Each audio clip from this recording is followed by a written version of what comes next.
నంద్యాల జిల్లా ఆత్మకూరులో 34 ఏళ్ల క్రితం జరిగిన కానిస్టేబుల్ హత్య కేసులో మాజీ మావోయిస్టును పోలీసులు ఎట్టకేలకు అరెస్టు చేశారు.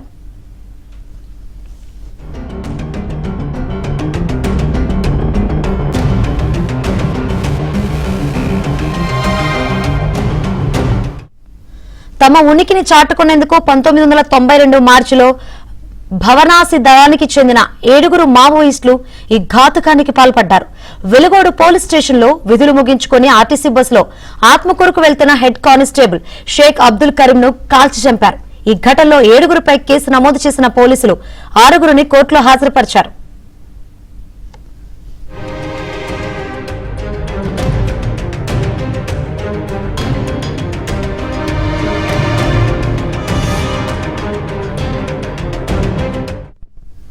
సరైన సాక్ష్యాధారాలు లేకపోవడంతో ఈ కేసును 1999లో కోర్టు కొట్టేసింది.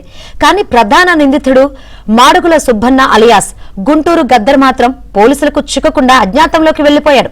అయితే సుదీర్ఘకాలం తర్వాత ఇంటెలిజెన్స్ వర్గాల పక్కా సమాచారంతో అతను బతికే ఉన్నాడని నిర్ధారించుకుని కేసును తిరిగి ఓపెన్ చేశారు. ఆత్మకూరు జేఎంఎఫ్సీ కోర్టు ద్వారా నిందితుడిపై అరెస్టు వారెంట్ జారీ చేయించారు. కర్ణాటక చిత్రదుర్గ జిల్లాలో మంజునాథ్ పాటిల్ అనే పేరుతో జీవిస్తున్న సుబ్బన్నను అదుపులోకి తీసుకున్నారు. అక్కడి నుంచి తీసుకువచ్చి ఆత్మకూరు కోర్టులో హాజరుపరచగా న్యాయస్థానం అతనికి రిమాండ్ విధించింది.